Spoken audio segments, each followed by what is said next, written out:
گزری کہ پہلے حضور صلی اللہ علیہ وسلم کی قبر کس طرح تھی۔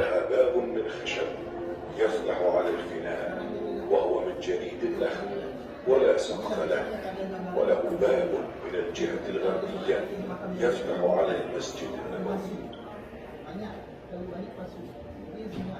المرحلة الثانية دوسرا مرحلہ حضور پاک صلی اللہ علیہ وسلم کی قبر مبارک پر پردہ لگانا، جو عائشہ رضی اللہ عنہا کی طرف سے لگایا گیا تھا۔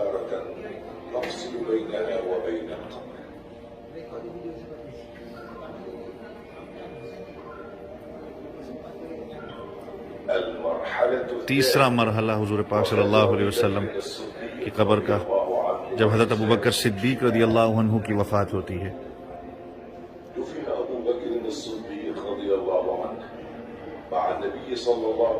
جب ان کو حضور پاک صلی اللہ علیہ وسلم کے پہلو میں دفن کیا گیا تو حضرت عائشہ رضی اللہ عنہا نے پردہ تھوڑا سا آگے کیا۔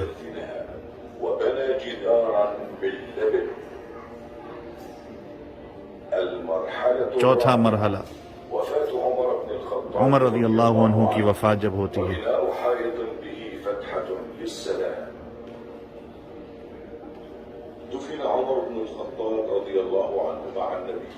حضور پاک صلی اللہ علیہ وسلم کے پہلو میں ان کو دفنایا گیا اور حضرت ابوبکر صدیق رضی اللہ عنہ کے ساتھ۔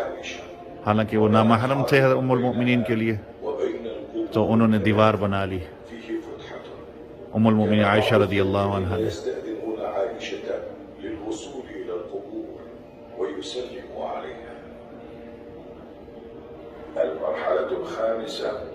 پانچواں مرحلہ حضور صلی اللہ علیہ وسلم کی قبر مبارک کا،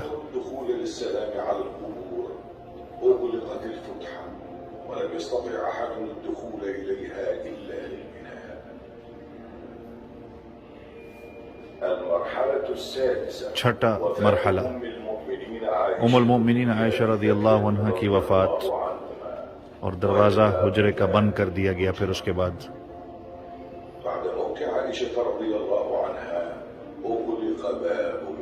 دروازہ بند کر دیا گیا تھا حجرے کا۔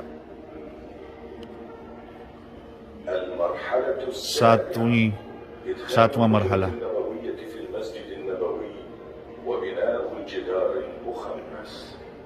مسجد کے اندر قبر کا آنا۔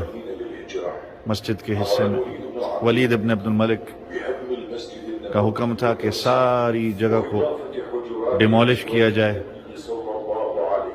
آپ صلی اللہ علیہ وسلم کی ازواج مطہرات کے گھروں کو بھی ایڈ کیا جائے اندر۔ انہوں نے ساری اس بریک وال، اس دیوار کو توڑا اور دوبارہ سے تعمیر کی گئی بغیر کسی دروازے اور کھڑکی کے، تاکہ کوئی بھی اندر نہ جا سکے۔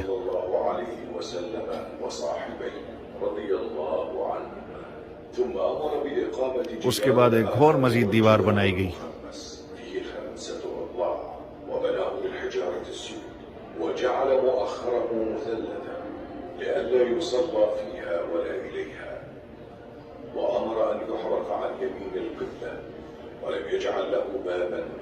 کوئی دروازہ اور کھڑکی اس پہ نہیں بنائی گئی تھی، اور پھر اس کو پردے سے بند کر دیا گیا۔ اور یہ آج جو قبر جو ہے حضور پاک صلی اللہ علیہ وسلم کی جو روضہ مبارک ہے، وہ آج اس طرح ہے، اس کو آپ دیکھ سکتے ہیں۔